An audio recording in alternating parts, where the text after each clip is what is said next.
Incredible! This is The Grove Podcast. Hello, my name is Tabs and welcome to episode 153 of The Grove. Now, thank you for listening. I hope you're all doing very well and in fine spirits after yesterday's excellent result against Inter Milan in the San Siro. The emotional roller coaster that is Arsenal, supporting Arsenal, continues from the slight dip against Forest that rose a little bit when Villa lost to Everton, and then like last night it was a very, very good 3-1 win away in Italy in Milan against Inter Milan in San Siro. So yeah, it continues, and look, in fact, this pod is quite a celebratory one, as not only are we going to celebrate Arsenal's win, the Grove podcast is also 2 years old on Friday, so we've got our second anniversary coming up, and it's also my 53rd birthday today. So yeah, not a bad little hat trick if you don't mind me saying so. So and joining me today to help me with those celebrations is Ian, Ask and Picks. How are you? Anything else to add to that celebratory list? No, but I am going to embarrass you. Happy birthday to you. Happy birthday to you. Happy birthday, Tabarelli. Happy birthday to you. You don't look a day over 52. Well, it's the beard. It's my Santa Claus beard. It's making me look a bit older. But thank you very much for that. Thank you for serenading. Much appreciated. So I'm blushing. Well, you would see me blushing, but I've got all these whiskers hiding that. So there we go. So appreciate it. And so yeah, like 2 years. Forget about me. 2 years ago, Moz, who is now an occasional co-host and guest, started the pod, and I was on the first one. And our first pod was a 5-0 win versus Palace back in the 23-24 season, and we had a pod called 5 Goals, but was it a 5-star performance? And we were actually talking about Eze and hoping he would be an Arsenal player one day, and here we are 153 episodes later, plus a few hot off the pods. I'm still here, fortunately, depending on your viewpoint. And Eze is an Arsenal player, so there we go. And he played last night, and yeah, I'm sure we'll get to talk about that. And look, if you've been listening since the beginning, or a new listener, or somewhere in between, thank you for listening. Thank you for engaging with us on the socials. Thank you to Ian, Jamie, Moz, Kusiva as regular co-hosts and guests, and all the others that have taken part in the show. Really appreciate it. We enjoy what we do.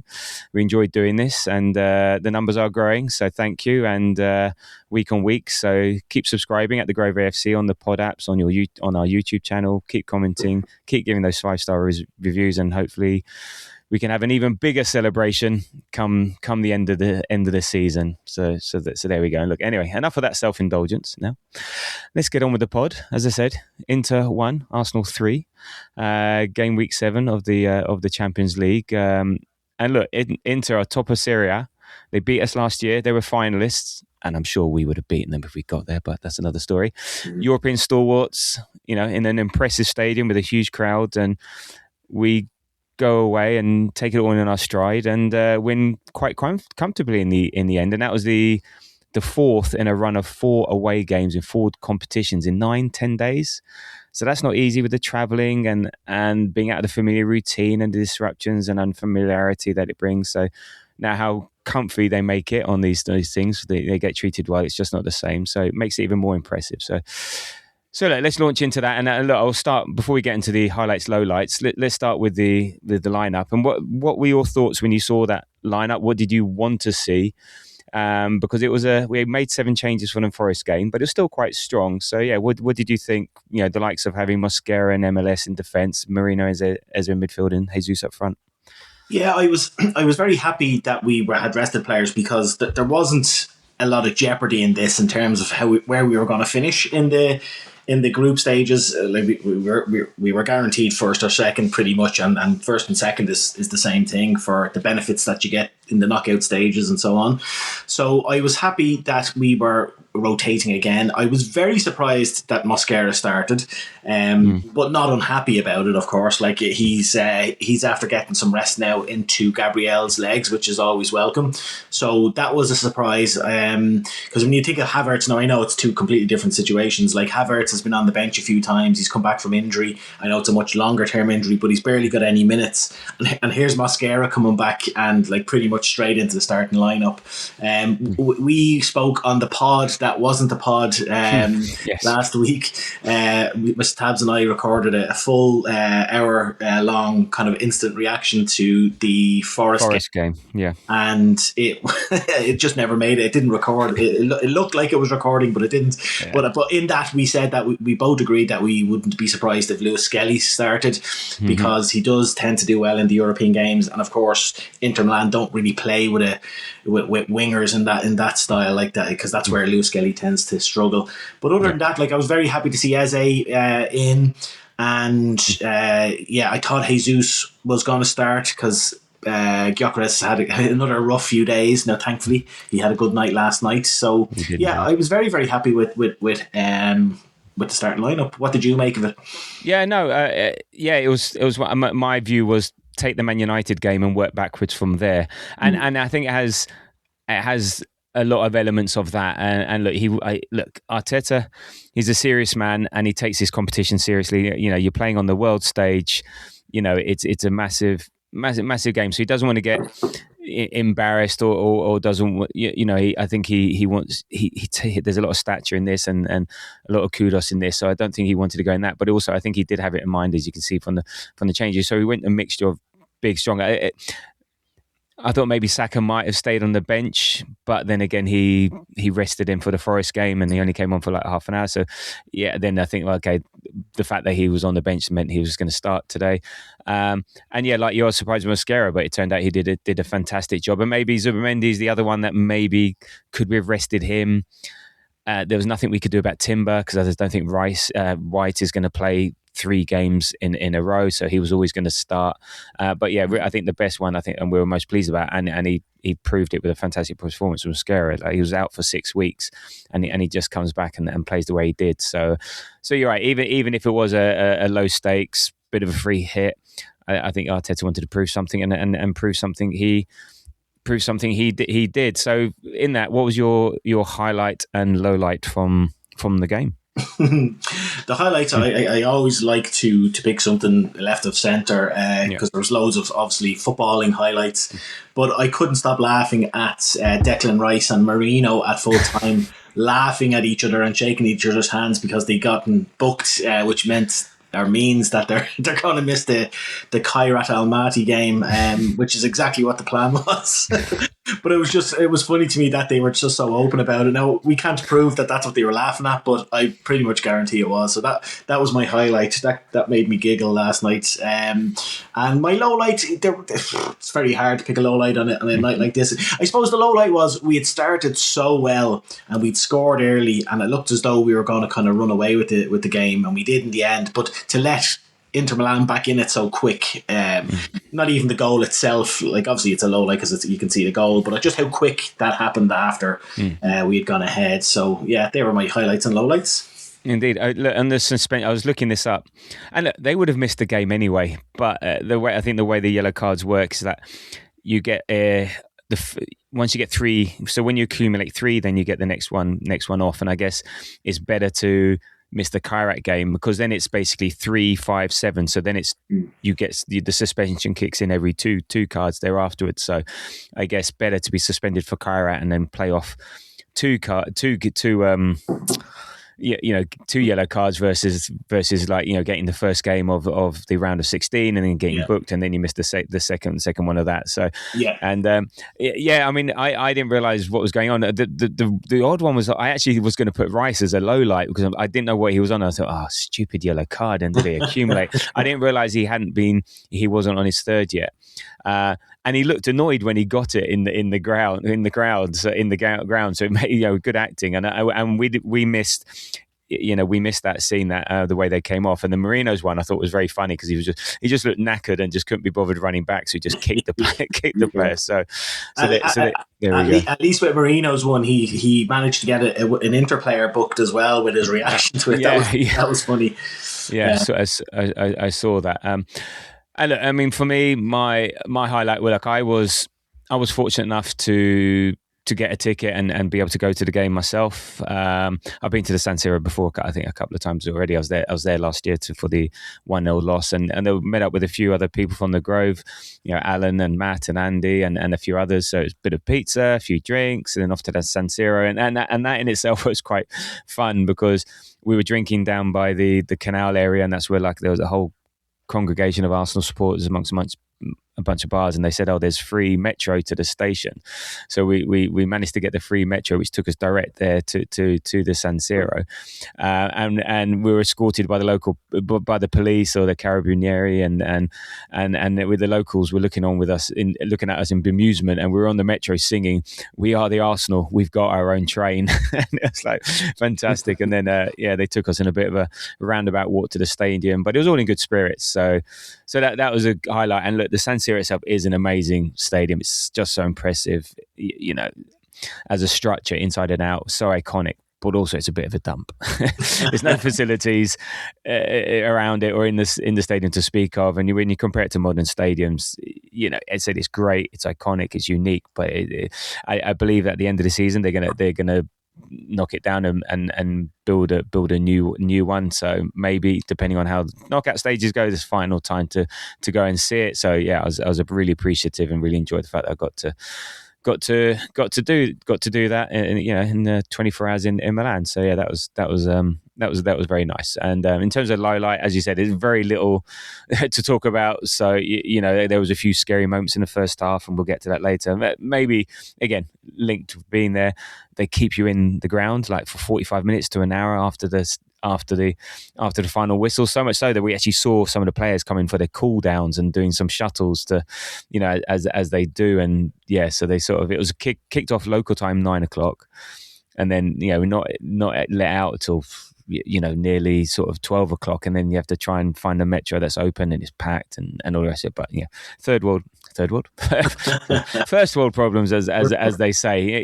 Really nice if they treated us with a bit more respect, but there we go. We still had a good time, and I guess winning 3-1 at least helps with the mood. So, and of course, with you being fluent, you of Italian origin and being fluent in Italian, you were in gibberish, not Italian. Yeah, I was very jealous of the away support, which was great as always. Yeah. So no, I'm Italian did come into play a bit, but there we go. Okay, but are we allowed to get a bit now? What did you say? No, not at all. No, none whatsoever. There we go. Ciao Bella. There we go. Ciao Bella.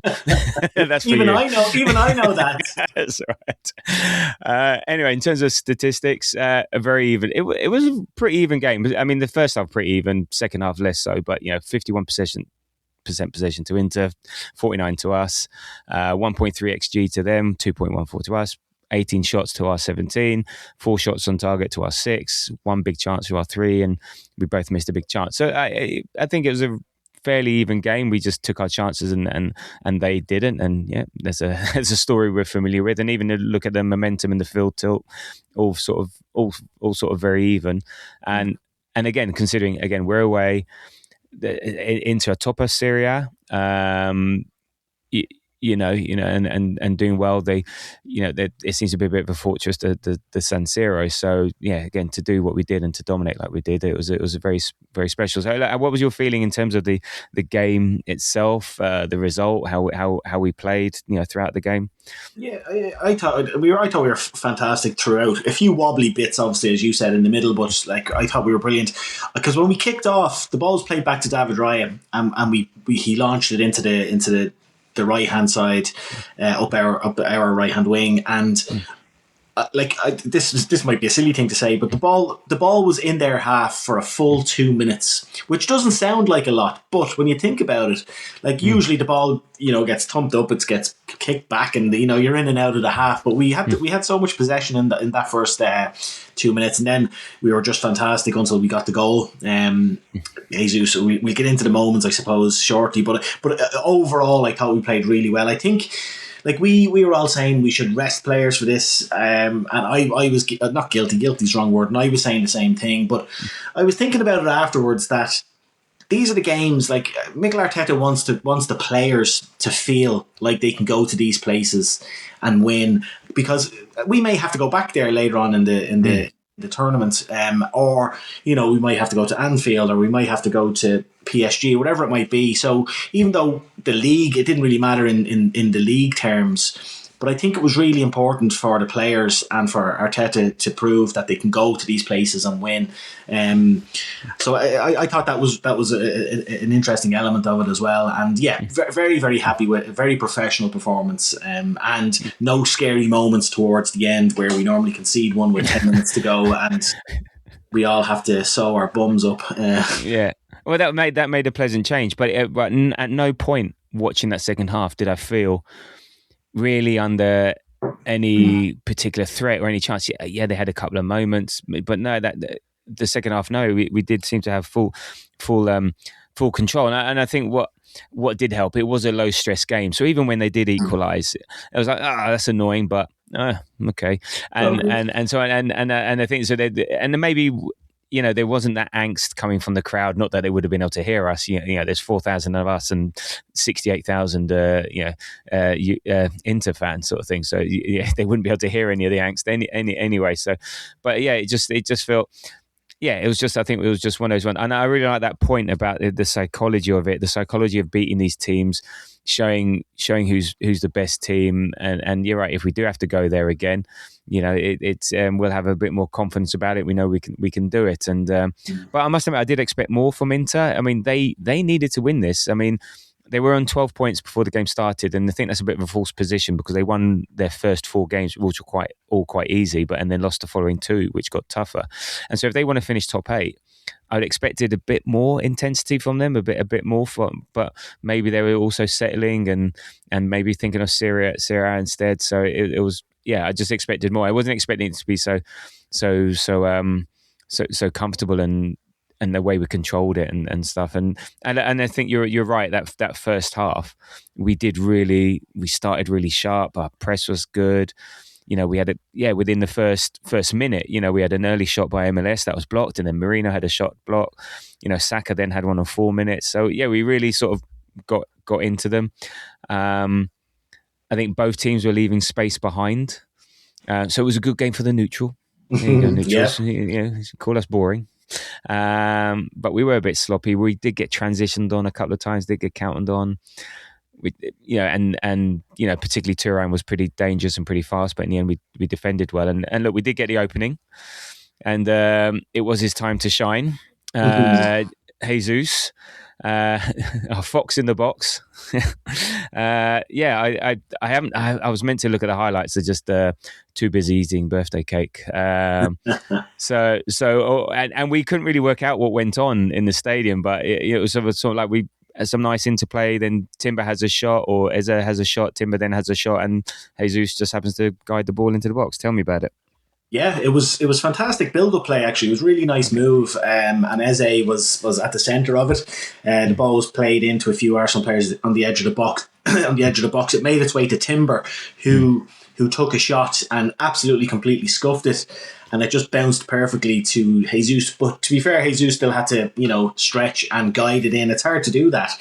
It's easy to kind of skew those chances, and everybody thought it was offside. Just because. Well, that's what we thought. Yeah, but because it was on his own in the middle, and like, surely he's got to be offside. But but it wasn't, because there was a defender, I can't think of his name, was standing there, and I had to laugh because like he could see he was keeping Jesus onside by about a yard and a half. Oh wow! Okay. But the hand went up, to the linesman. But it was completely in hope rather than anticipation. And you can actually see him. He put his hand up like, and then he just kind of put his hand and his head down and walked off because he knew what he'd done. And but it did. When it happened live, I thought, God, that has to be offside. But when you saw the replay, it was really poor defending from that guy. Yeah, because he was in acres of space, and then also like the replays that I had seen in the stadium on the big screens, but not great. It looked like it took a deflection, but no, it was just purely just a really bad shot and badly scuffed, and that was it. So it was just okay. I'm actually trying. I'm doubting myself now as to whether it actually got a touch and that skewed it. But it might have been a combination of two things: a scuffed shot and a little deflection. But yeah, the defender was in no man's land, and what he was doing there, because it wasn't as though the ball had been played over the top and he had to run back and clear the ball, so he was caught there. It was just Arsenal just built up through the middle. So I'd actually love to see a wide angle view of what he was doing throughout that whole move, because he was awful. But anyway, he's not our problem. No, exactly. So look, 1-0 to the Arsenal, and think with that you were saying, and we were building up through the middle, and I'm wondering also because we have Eza playing, it is going to be more centrally orientated rather than, Odegaard's always going to veer to the right. He's going to favour his right hand side. He's going to favour the Saka and the Timber triangle, or Saka and White, or whatever maybe. And I think there was a couple of moments where Eza did find himself more central, and he had some shots and so on. So maybe that was actually like a maybe different, helped us differently stylistically, and maybe something that Inter weren't expecting. But yeah, so we took the lead. Good to get an early goal, and the away end is having a great time, and then from that, then Inter picked up, and they had their moments. Thuram runs behind Mosquera, and a couple of times, and yeah, I think it looked like they were targeting Mosquera. They say like, okay, maybe he's the weak point. He's been out. We're not going to target Saliba, and they really had like. They sort of left him there, right on him, right on the edge, and we had to deal with, two up top with Martinez and Thuram, which is not something we're used to dealing with. And there was no cover, because I think maybe Saliba's covering Martinez and Mosquera, so it was a different, because normally when you're playing with the one up top, then one goes and one covers sort of thing. So this was slightly different, and look, in the 18th minute. Again, they have they break away. They're in and around our box. We defended well. There was a block shot, but a bit like our goal was fortunate in terms of it ricocheted to Jesus. I think we had not a poor clearance, but it sort of ricochets back to Kucic on the edge of the box, and look, he smashes a great goal into the top corner. It's a quality finish, and you can't. There's not a lot you can do about that, really, can you? No, and like we were a bit unlucky in that I thought Mosquera made an unbelievable tackle block, I should say, when Thuram shot at first, and that could have gone anywhere. It goes back to another Inter player, and he has a shot, and Lewis Skelly blocks it, and the ball just falls to God, what was his name? Kucic, Cucic. I was going to say Susic, but yeah, Kucic, and Zubimendi kind of gets sucked into the box where he doesn't need to. If he's more on the edge of the box, he might be able to block it quicker. But look, Inter had come back into it. They probably deserved to get an equaliser. And in another world, the Mosquera block goes out for a corner or goes somewhere else. So yeah, it's a bit like the Villa sort of late winner. Like we're all diving in, all blocking stuff, and again, we benefited from a miss-hit, maybe a bit of a deflection, and that's just the way it goes. And I think you can find fault in every goal. Yeah, you can, of course, and it's interesting how similar. And we'll get on to it. How similar the Gyökeres goal and that goal, where like it's kind of uncannily similar, yeah. Yeah, indeed. So, and then again, it's a bit back and forth. Eza has a shot after Trossard shot blocked. Then again another break over the top, and then again Mosquera doing well, and again it's Thuram involved. And then Saka starts to. I think Saka was a real threat all night, and. He had DeMarco on toast, as they say, or had his number or in his pocket, whatever analogy or whatever cliche you want to use. Like Saka was absolutely superb, and giving him trouble all night, and he wins a corner after sort of driving into the box, and he goes to take it, and we all thought, that's a really bad corner.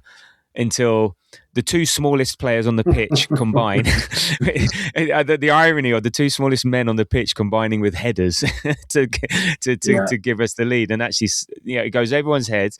Trossard's there at the back. We didn't see this, but we didn't see this in the stadium. We just thought it just went over everyone's heads, and just perfectly lands on Jesus's head, and he has to just nod it in. But it takes a sort of kisses the crossbar or something like that. Is that right? Yeah, it does. Yeah, it kind of just kind of skins off the crossbar, if you like. Yeah. And it's funny because I was looking. It wasn't that corner, but there was a previous corner where, you know, when the Arsenal players are at the back post before the corner has been taken, and they're all whispering to each other. They're probably just saying nothing and they're just joking, but they were just talking to each other. And they're saying set piece again, ole ole. Yeah, you imagine the players singing that. Lads, you get on Twitter after this because it's going to be epic. So you had, and I was laughing because it was Jesus, Trossard, MLS, and I think Saliba, and I was just laughing at how small the three guys were, and not obviously Saliba's being the tallest one, and I just thought, we're never going to score from a corner tonight with the height of those. And as you say, then a couple of corners later, the two smallest people combined. And you're right, I thought the ball was swinging out. Like on camera, it looked like it was just going to go over everybody's head and go out the far side. But fair play to Trossard, he did very well to get it back. And we got a little bit of luck with it coming off the crossbar. But Jesus, fox in the box, there again. There we go. The new Francis Jeffers. Here we go. Here we go. So he gets his second, and he's like, you know, like grinning from ear to ear. So and again 2 went up. That's 6 goals in 8 Champions League starts for Jesus, and and he's the sort of he's a streaky goal scorer. So maybe it's like, you know, okay, well, he's got your 2 here now. Get him in the team for the United, and maybe get a couple of goals there as well. So maybe ride the Jesus goal scoring train, which for as long as it lasts, which will only be 2 or 3 games, and then he'll revert to type. And then look, this was an amazing stat. I want this to be true, and I don't fact checked. I just like, that looks good. That's the first time Inter have conceded 2 in the first half of a Champions League game in 15 years. Yeah, Champions League home game. Yeah, Champions League home game in 15 years. That's a crazy stat. I maybe if you scratch beneath the surface, maybe we haven't let into in a home game. I'm sure we have, but it's that's still quite nuts. That since since 2011, they haven't conceded 2 at home in the first half of Champions League games. So Arsenal breaking records again everywhere they go. And if you think about it, 15 years ago, Tabs, you were only 48. 48, 38. That, by the way, just so everyone knows, that wasn't bad maths. I know it was 38. I was making a joke. It was terrible maths. I need to shave this beard. It's making me look too old now. Jeez. Right. Anyway, so. And look, again, I think there's a bit more toing and froing. Again, Saka doing more take-ons. Then Inter have a few, pressing as well. And then towards the end, and a couple of important saves by David Raya from DiMarco that you expect him to make, but still pretty good. A couple of decent saves. DiMarco breaks down the.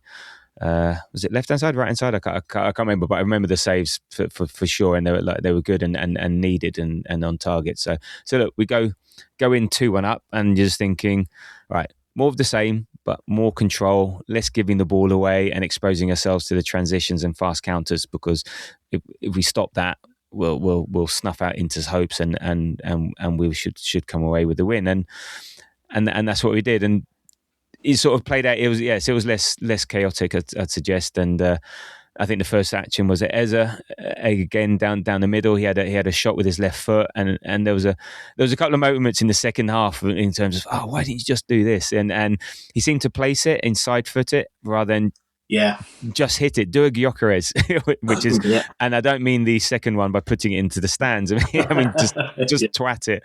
It felt like he had the opportunity to put his laces through it, but instead he just sort of tried to place it. Yeah, and he placed it not softly, but like with no real power. Like I think maybe 2 of his goals against Spurs were side foots, but they were powerful side foots. Yeah. It was a disappointing finish, but great to see him getting into those positions. Yeah, no, exactly. And look, he may be a low touch player compared to Odegaard, who's picks up the ball, moves it. Basically, he lends it. He picks it up, lends it to someone, gets it back. Always just sort of like manoeuvring around, trying to find it with the ball at his feet. He's going to be a lower touch player, but maybe he'll have more shots. So again, it depends what you want out of your left, your right 8 or your left 8 or your false.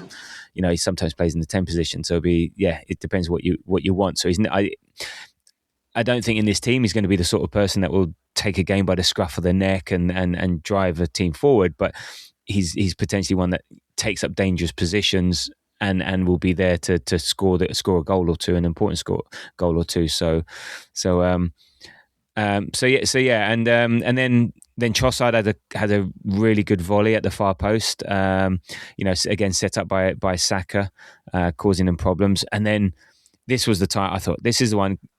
I don't know what happened here. It was really big, 62nd minute, big chance by Saka, sort of played in by Jesus, and what was he waiting for? We just there, like we were sort of all waiting because you think he hits this, he's going to score, and then Bastoni gets back and gets across the block. It wasn't great from Saka all around because. For me, he should have passed it. Merino was coming in to his right hand side. Yeah. Okay, I didn't see that. Had he been watching, now there's two elements of this for me. Had he had his footing right, because he kind of took an extra. I don't think he was. Yeah, that was the one thing I commented yesterday. Yeah, he was trying to adjust his feet. Yeah, that was and I understand that because at that point in time when he has the ball at his feet, looking at the goalkeeper's eyes, he's doing nothing else other than shoot. I understand that. Yeah. But I don't think he was right in terms of like his body. I don't know what other way to say it. But then Merino, if you watch, because he wasn't in a great position, he could have with his left foot just literally side footed it to his right to Merino, and Merino could have buried it. Yeah. But look, I think a few times I love Bukayo Saka. I love him to pieces. He's our star boy. He is our best player. But he's made decisions like that for me over the last few games where I don't know if it's that he feels as though his stats aren't good enough at the moment. Like he hasn't scored a huge amount of goals and a huge amount of assists at this point in the league or at this point of the season that he normally has. And sometimes I think he's forcing the shots. He's taking a lot of shots that, now to be fair, I know he scored some goals from outside the box and we want people taking shots, but I just think, and I might be being a little harsh here, but I just think his choices sometimes over the last 3 or 4 games haven't been great. Yeah, I think there was one shot in the first half as well where he just didn't get the bend on it. So he got into a nice position, just couldn't get the bend on it. Yeah, so look, it's a tough one, and maybe he's trying to play himself into form. And I think maybe yesterday was a very Saka game because he was a threat all night, and he is a threat all the time. Yeah, and I said he had DeMarco's number, and he couldn't get near him. But it's something that he was a very dangerous threat, but there was no one end product or not quite. He actually did finish with an assist, but I don't think he meant it. But he always seems to be like maybe when we are scoring the pre-assist guy, like he took the corner for the Trossard header to score the goal, or he's creating the havoc, or he creates the corner, or he gets the free kick. So you don't want to take his threat, but he's not a final action. He's not a final action person at the moment, and look, maybe that's going to come second half of the season. And look where we are again. Look where we are, given how many people are not firing. Yeah. So if all of a sudden the gun all hell breaks loose, I mean, what you get out of the way because there's a whole heap of pain coming to anyone playing us. And I agree. And just to finish on the Saka thing, that like he's still like incredibly active. He's still at the forefront of all our danger that we create. Like he's still unbelievable in that way. It goes back to, again, we had this conversation in the pod that wasn't the pod, that it's just that composure in the key moments that in the last few games I think he's lacked, but still an incredibly important player for us. You say, hopefully, like, and it just reminded me that you probably saw this online as well, that there's no Arsenal players in the top 20 goal scorers in the Premier League. which is nuts. crazy. Like, it's crazy when you think about that. Because every championship winning team has somebody up the top of the charts. Maybe not first, maybe second, maybe third. But we don't have one player in the top. No, 20. I know. I think the top's got 4 goals or something like 4 or 5 goals or something like that for Arsenal. But hey, look, we're in. It's working. We believe in equality and in our team, and we like to share and stuff like that. So hey, look, maybe we'll buck the trend. Don't always have that, or as I said, we're just gonna. All hell's going to break loose in the next 4 months, and then we're going to just top everything. But and look, he did get to play the full 90, and so look, that serves him right, because had he scored that, I think at 3-1, we make the changes earlier, and he doesn't come off. He would have come off. But look, we don't play till Sunday. It was Tuesday. Champions League games aren't always the most stressful on the body, shall to say, and he's good at managing. So I think he'll be fine. There's no way he's not starting. But again, it would have been nice to get him off earlier, but then score, and then we do make some subs around the 64th minute. So Timber off, which I'm pleased, because he's just done far too much running for my liking recently, and Eza comes off for Rice and White. What did you make of Eza coming off? I was thinking maybe Zubamendi was the one to come off, because again he's had so many minutes of late, and maybe nice just to keep Eza on, or maybe saving him for Sunday. Yeah, maybe. And we don't know. We're not privy to the zones that the players are in terms of their fitness. Maybe Eze might be in the orange zone, and Zubamendi's well and truly in the green zone, and so on. Okay. So you don't know. We don't know these things, but my instinct is the same as yours. Like, maybe he could have given Eze the rest of the game, and he might have bagged the goal. You never know. Or maybe he just thought, right, we're 2-1 up. Let's take an attacking player off and put Declan Rice on and shore the game up. But either way, I'm just loving that we're able to make these changes and get minutes of rest into players' legs, like really important ones. Because the beautiful thing is, as we all know now, that we're back fit, that the quality of the player coming on or off the gap is a lot smaller than it used to be. Yeah, no, indeed. And look, then Inter had a few moments there afterwards. Thuram, again, and they brought on Esposito over Martinez, and he was causing trouble as well. We had the very funny Merino foul, and then we made some more subs. 75th, so Gyökeres and Martinelli on, and Jesus and not Martinelli. Big G coming on, and Jesus Mosquera off. I think. Okay, let Gabriel finish this off. This youngster Esposito. Yeah, he looked like he might be a bit of a handful. Mosquera's played 75 minutes first game back. So get the big guy out to shut him down, and then a few minutes later we took Trossard off and brought Martinelli on, and then a combination of the subs, and we score. But I mean, 2 elements of this were amazing. What a pass by Martinelli! We were looking head down, so they were scoring in the goal where we were behind, and just seeing him play that down the pitch was like, wow! With the outside of his right foot, the way it curled round, great run by Gyökeres. And you see it watching it side on doesn't do it justice. So hopefully the TV replays did show an angle where you could see it properly. Great pass. Oh, good. And then Gyökeres free, right, well timed. Unlike Forest, he gets sort of ahead of the defender, but then defender gets back, but it doesn't make the tackle. He tries to pass it to Saka. Ricochets back off it, and then he just first time hit. And then, wow, as you said, he did what the guy did in the first half, and scores a great goal. And I'm thinking, if the guy in the first half doesn't do that, I don't know if Gyökeres does that. You see what I mean? Because it's in his head and he's seen it. Don't know, but again, this is a goal that we've seen from him on the comps and stuff like that. And unlike the tap in against Chelsea, or the penalty against Everton, this is a Gyökeres goal, and this is one to be happy about. But for me, it's still the pass, is of course, incredible. I won't be afraid to admit that I had a moment to myself after that pass. It's now up on OnlyFans as well.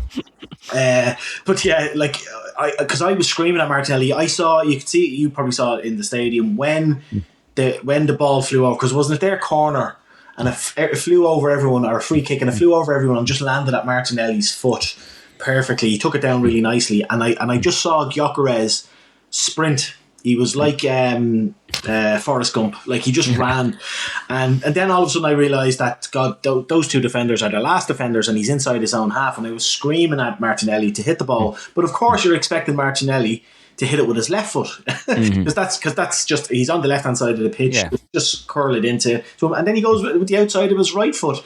It was like chef's kiss. It was just unbelievable. One of the best passes I've seen in a long time. And I thought Gyökeres' first touch was really clever, because he had to take it on his chest. Had he got the angle wrong, he would have just basically hit it into the defender, or just kind of clashed with the defender. He had to kind of angle his body a little bit to get the ball out in front of him, but not too far in front of him, because the other defender would have got to it. And I think he did really well with his first touch. And the ball into Saka wasn't great, but we'll just skip over that real quick. And just focus on the finish then, because it was funny, because the two Italians, the two Inter guys, just left the ball. They thought each one was going to get it. It reminded me a tiny little bit of, do you remember Declan Rice's goal against West Ham, when the ball was played back and Trossard and Odegaard, I think it was, went to kick it, but it wasn't as pronounced as that, but it just reminded me of that. The two guys just kind of looked at each other, and then Gyökeres took advantage with a fantastic finish, and boy did he need that. And I loved the reaction. You can tell that meant an awful lot to him, and I just hope it's the start of something now for him. Indeed. And so that's 3-1, and that was really, really good. And look, Inter have only conceded they'd only just conceded 4 goals in 6 matches prior to that. So again, we almost doubled that tally in one match, and then we almost got we didn't almost get a fourth. Sorry, it was miles away from being fourth. Gyökeres tried to repeat the trick, but and look, he blasted it high and wide from the edge of the box. But I'm pleased he had the confidence to try and do that. Again, you wanted to see him doing that, having a go, and look, we're 3-1 up, so he's sort of got a bit of license to do that. And then we finish off with a Rice yellow card, and look, that's it, game over. I think really, really well played. I think it went as well as we could have hoped. We didn't give her any dumb goals towards the end to make it nervy, and pretty much a lot of control. And Arteta said, the courage, the attitude, the willingness to go another level pleases me most. We've done it at home against 2 top sides this season in the competition, Bayern and Atletico. To do it in the San Siro against the best team in Serie A and one of the best teams in Europe, as you said, it's something else. So that's great. And it's 7. Okay, so that's 7 wins in the Champions League. We've scored?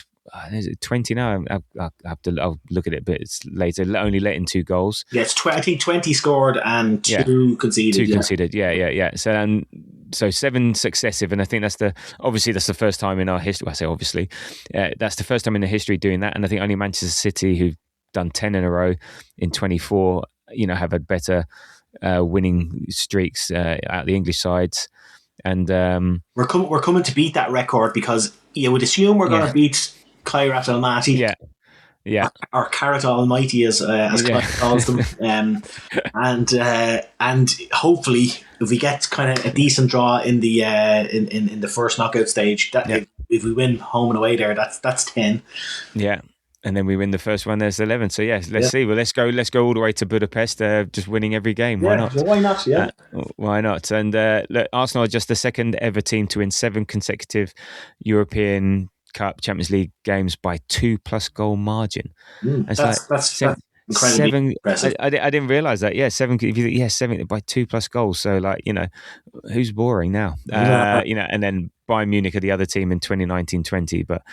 And have we got any more stats? There we go. Oh, there was that one we saw that you shared as well from Harvey Downs about Arsenal in January 2026 are the first ever English top flight side to win an away game in 4 different competitions in a single month, beating Bournemouth in the Premier League, Inter in the Champions League, Portsmouth the FA Cup, and Chelsea in the League Cup. So just can't stop winning. I can't even remember the Forest game. And we still haven't gone consecutive games without a win all season. So no matter, if every time we draw, we win there afterwards. So look, we're a very good team. We're a very good position. I'm not going to jump on the best team in the world when we all got excited after beating Bayern Munich, but yeah, it sort of level sets the things. We are a really, really good team. And I made this comment as well because the Champions League. I reckon the group stages of the Champions League is easier than the Premiership. I would suggest that. So again, and look, this is Inter. We've gone away. We won 3-1. I'm not belittling that. It's a fantastic performance, especially with a rotated side.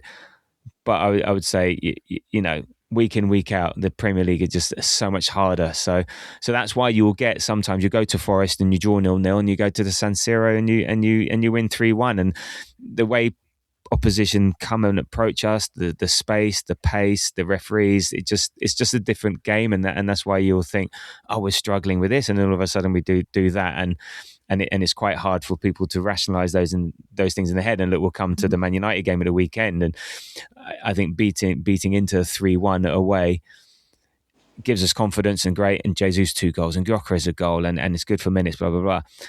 But it sort of has, and Man United see that, wow, they've gone to San Siro and won 3-1. But yeah, it's just not quite chalk and cheese. But I don't know.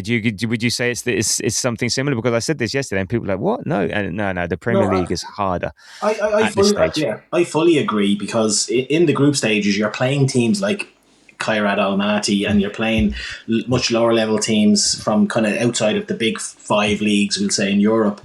But even still, I'm repeating myself from a previous pod, or probably from a few previous pods, that the money that's floating around in the Premier League compared to other European leagues is scary. Like I've used the example of, I think it was when Nottingham Forest bought 20 odd players or something that time, and I think even Bournemouth as well. It was a lower team like that had spent more money in a summer than the entirety of Serie A. Yeah. And it's a perfect example, because if it was Nottingham Forest, we've just played Nottingham Forest and drew 0-0, and we've just gone away to a Serie A team. So you're right, the Premier League has so much more money. There's players coming in because of the wages they're being offered, and it's really, really competitive. Your average Premier League game would be a very tough very tough Champions League game, I think. So yeah, I do echo those sentiments. Yeah, 100%.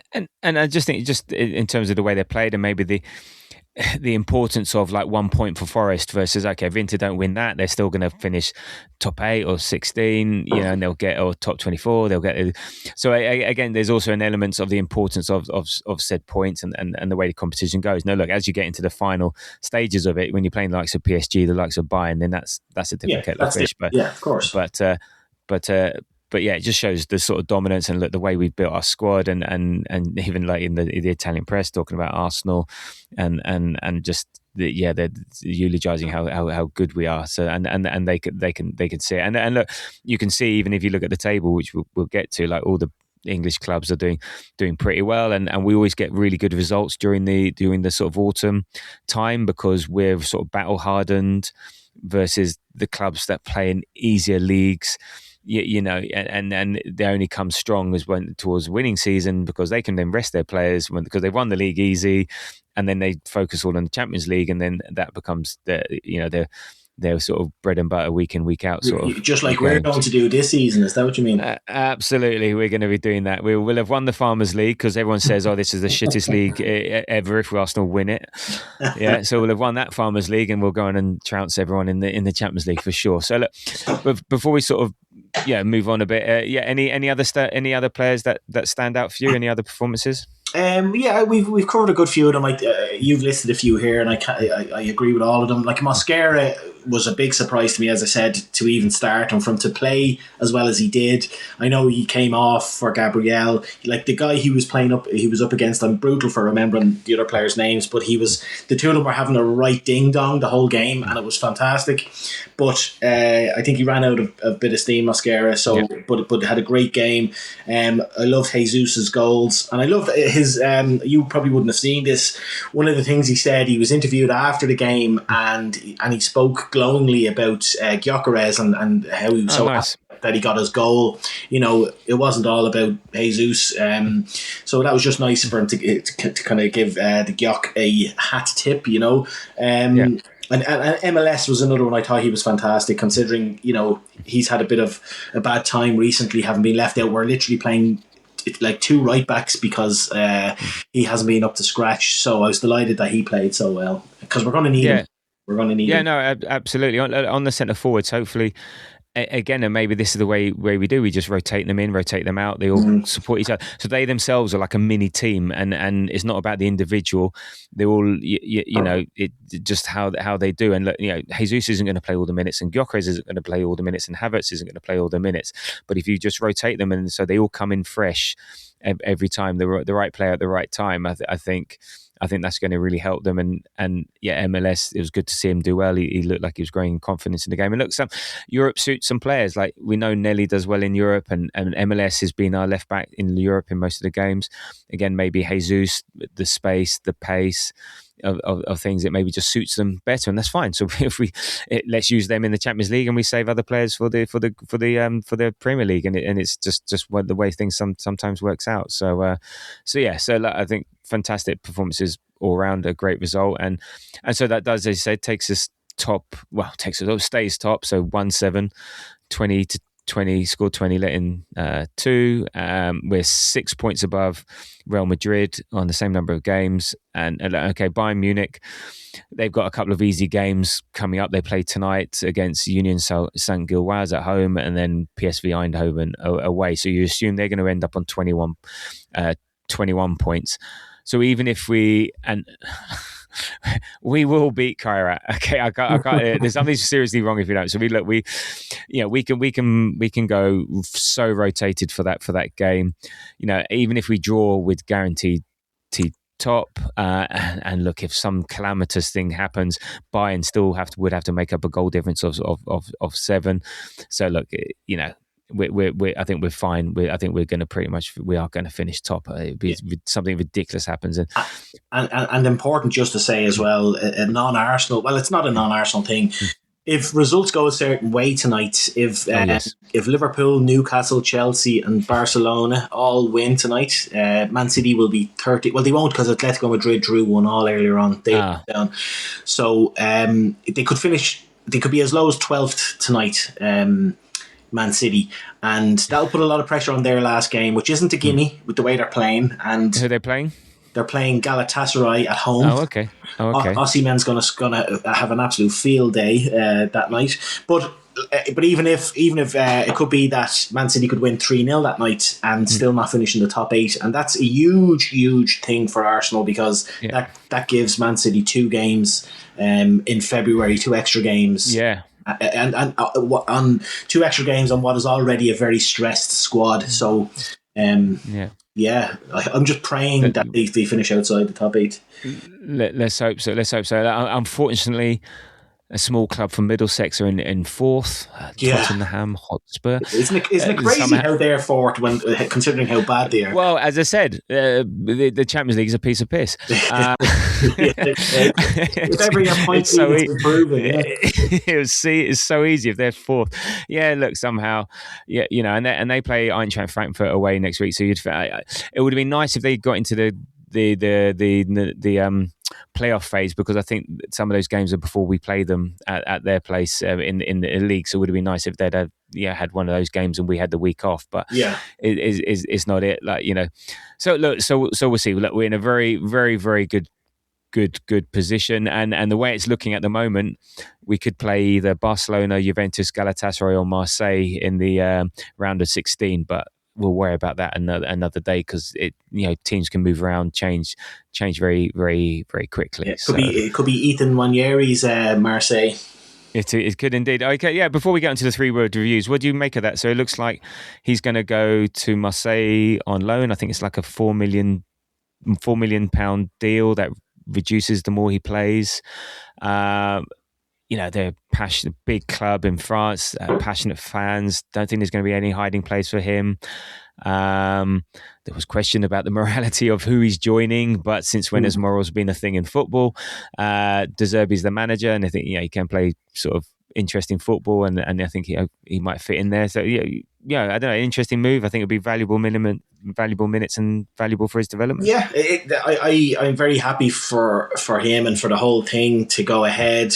The only there's 1% of me stupidly worried that we're going to have some crazy injury crisis and that we could need him, which isn't beyond the realms of possibility with our luck sometimes with injuries. So that's my only little concern. But there's no point in keeping him there for the off chance that we'll need him. I think he has to have minutes. It's very important for a kid of his age to be out there playing. And there's just no room in the squad at the moment for him. So yeah, I hope he goes off there and nails it. Yeah.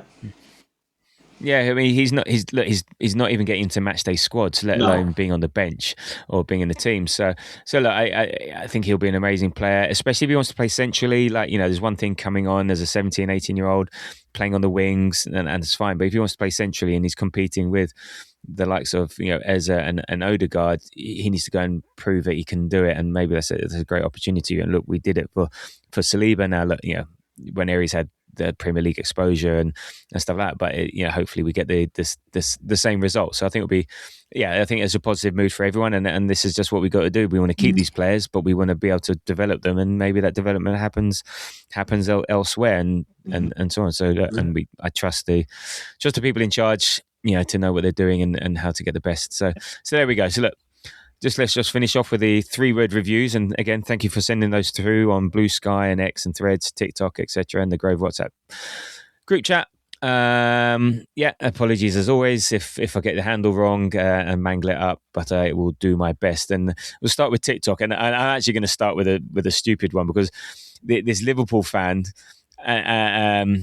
message, very average team, and okay, fine, I'll have a look. And I found he's a Liverpool fan. He was talking about Inter. Yeah, well, no, he was talking about us, because I engaged back. I said, really? And his tag is mind your business. So 2 things. One, the irony of a Liverpool fan coming into an Arsenal post and called mind your business, and it's completely lost of him. And then also he pointed out that the reason it was average is, he said average team, and they said, the reason why I said it was because we've got an average striker. And well, striker's not the team. And I said you'll find that leagues are decided by team points, not individual goal scorer stats. So I'm more than happy with where we are with our average footballers. It's like, Jesus. Yeah. And then he offered me out as well. So bloody hell! All right, whatever. That's not the first time over the last. No, I'm making friends in low places. Very low places. Yeah. Very low places. Okay, Brad the case. Asked to lose. I'm not there yet.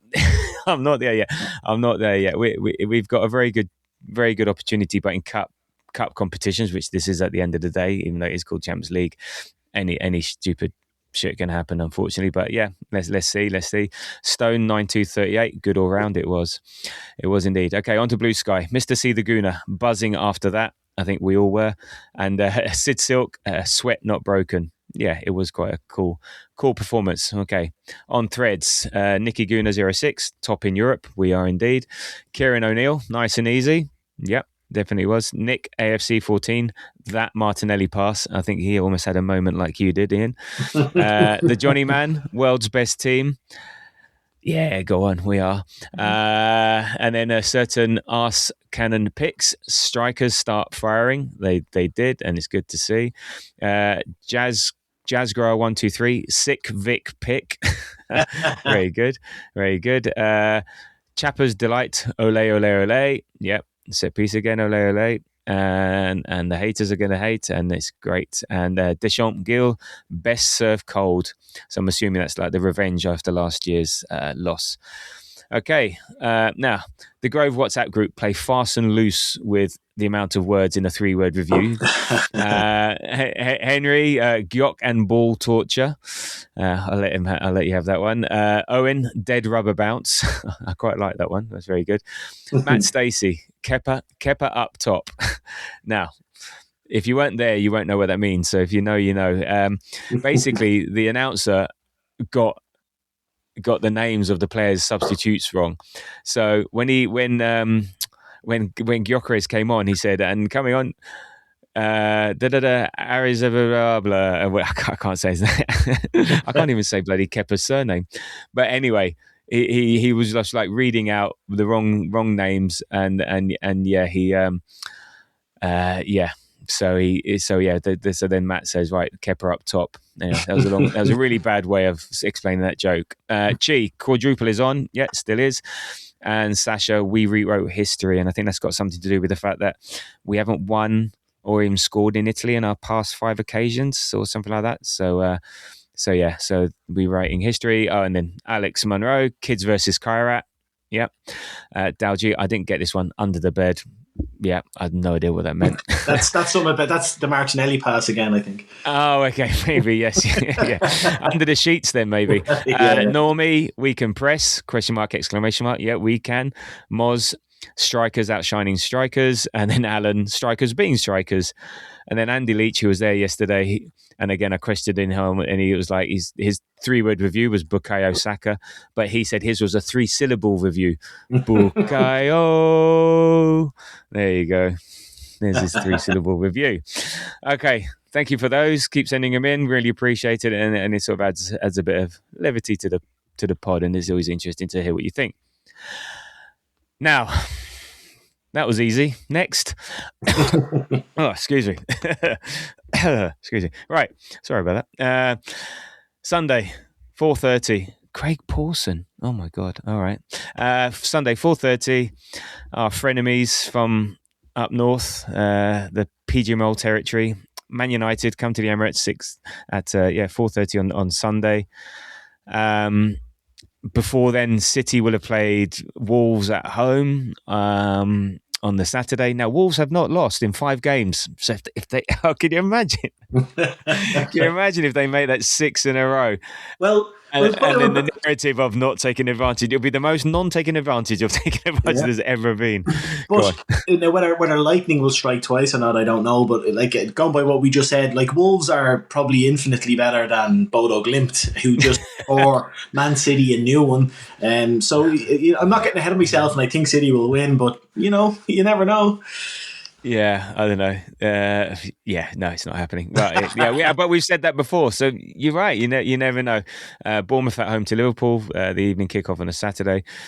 Crystal Palace at home to Chelsea. Oh, and then Newcastle versus Aston Villa. So I think this is a repeat of the opening game of the season fixtures by the looks of things. So yeah, some interesting games. So let's see what happens. But anyway, let's just do our business. We're back in the Prem, back home after all those away days.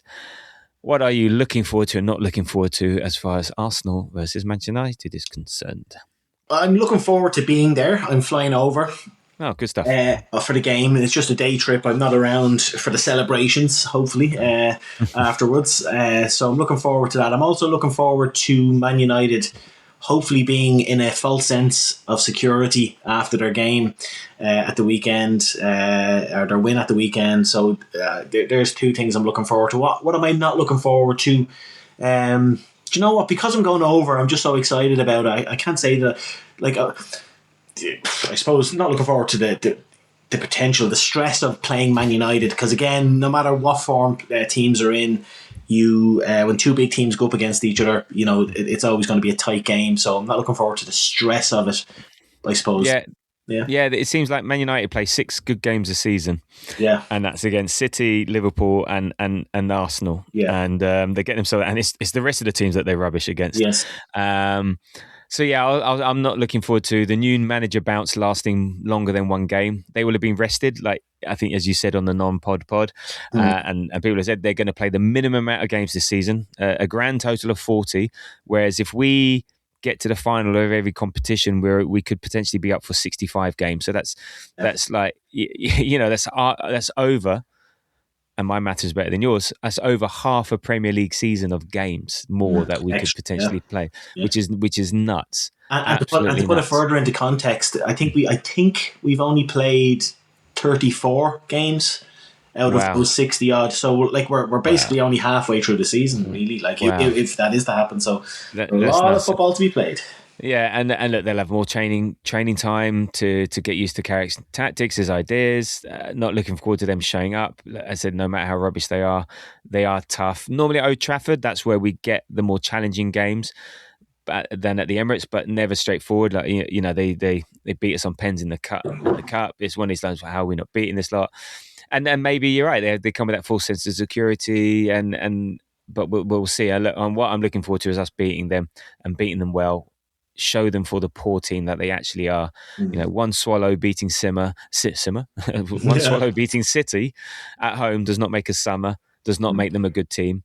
It'll be a great atmosphere. The crowd are going to be so up for it, and we don't have to sit at home and listen to Gary Neville on the Sky. So that's what I'm Plus, looking forward to. It's natural for Arsenal fans to have a little bit of anxiety about this game because of the new manager bounce and how well they played against City. Yeah. But when you really break it down, when you think about it, the City team that they played and beat, number one, they were at home, they were playing at Old Trafford. They won't have that luxury this time. They'll be playing at a very noisy Emirates Stadium.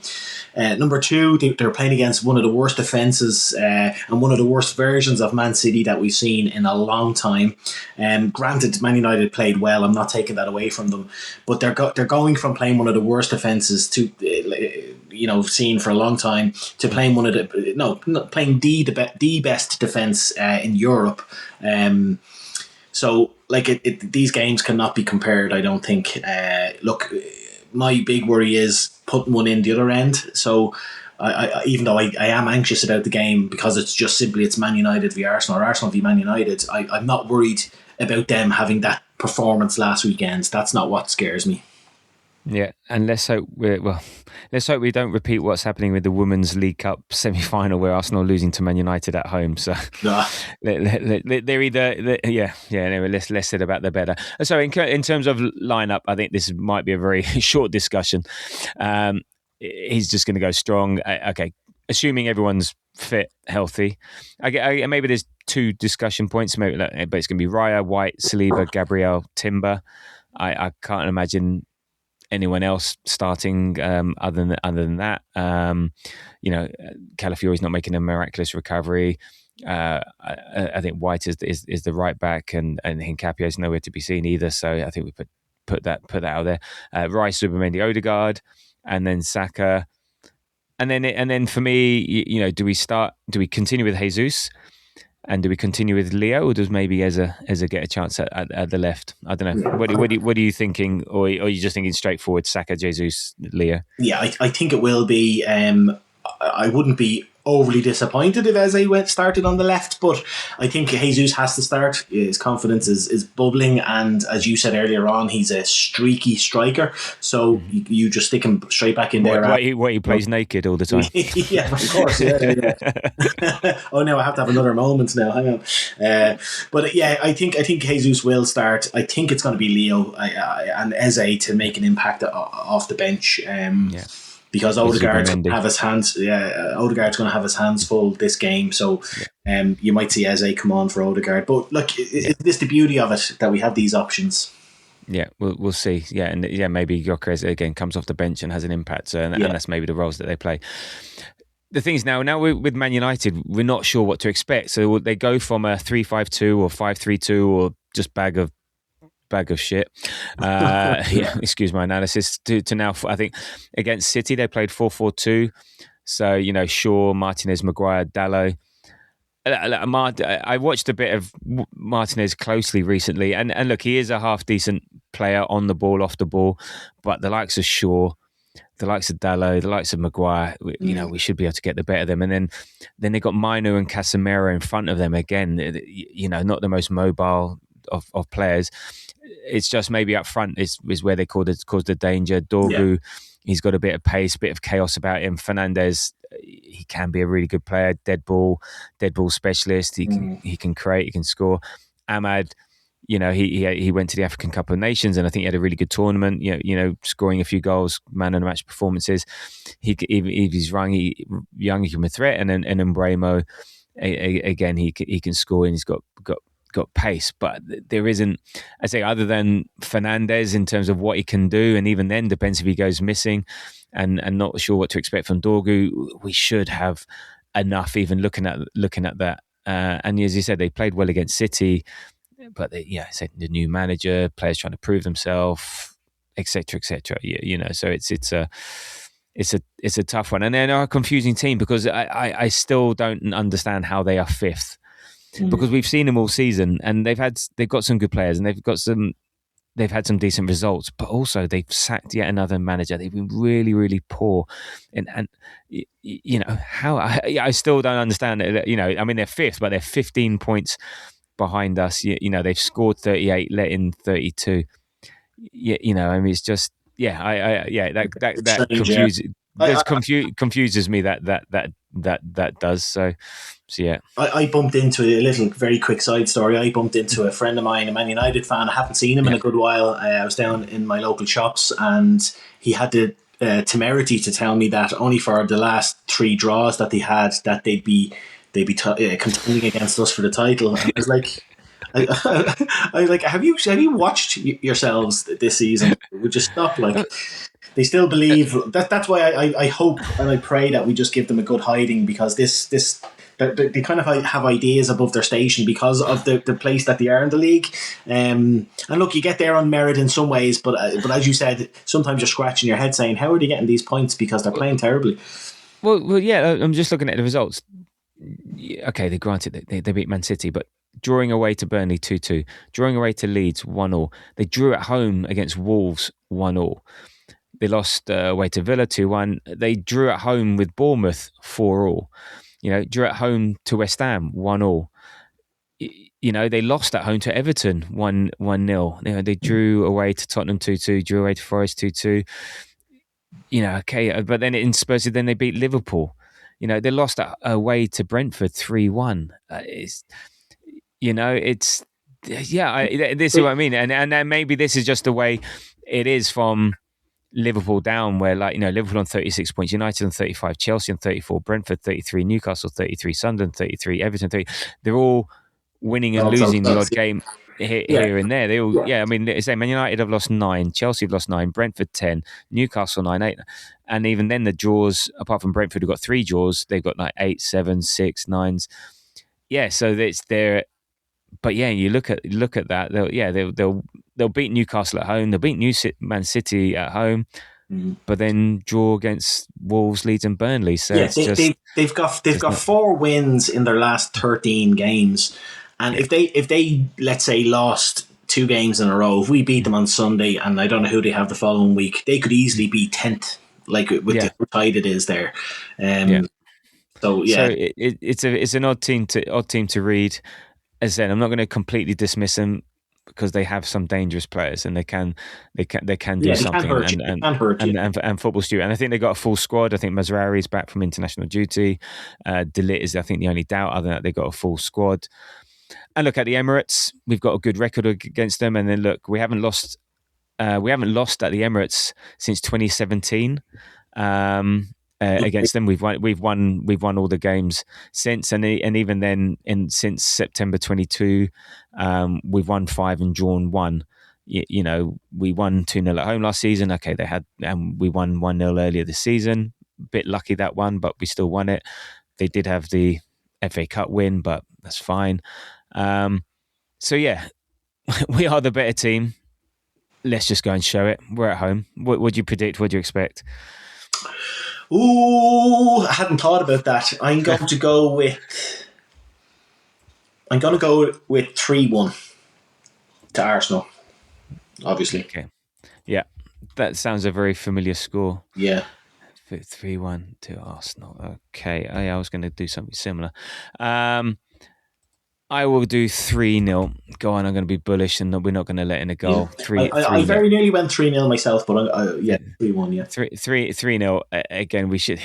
I want that. I just want a nice, comfy win. I don't want another... I want a Villa. I want a Villa, not any of the other games that we played recently at home. And look, we haven't scored in the league for 2 games, so we're due a goal. The last 2 have been 0-0. Yeah, 7 points clear. Let's keep that as a minimum. Let's keep that advantage, and take it from there. So cool. Okay, well there we go. So thank you, Ian, for joining me today on this multi-celebratory pod.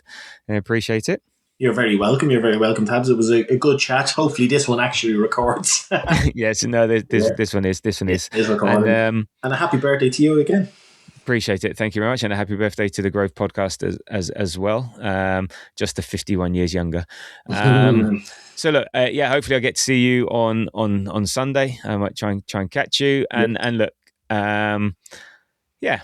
you can follow us on Threads. Oh, sorry. And before we get to us, go on. Where can people find you? What you get up to? You can find me at Art Cannon Pics on all the socials. Yeah, we send me in pictures of your cannons from all over the world, and I'll post them. Good stuff. Okay, you can find us as well on the usual socials at the Grove AFC.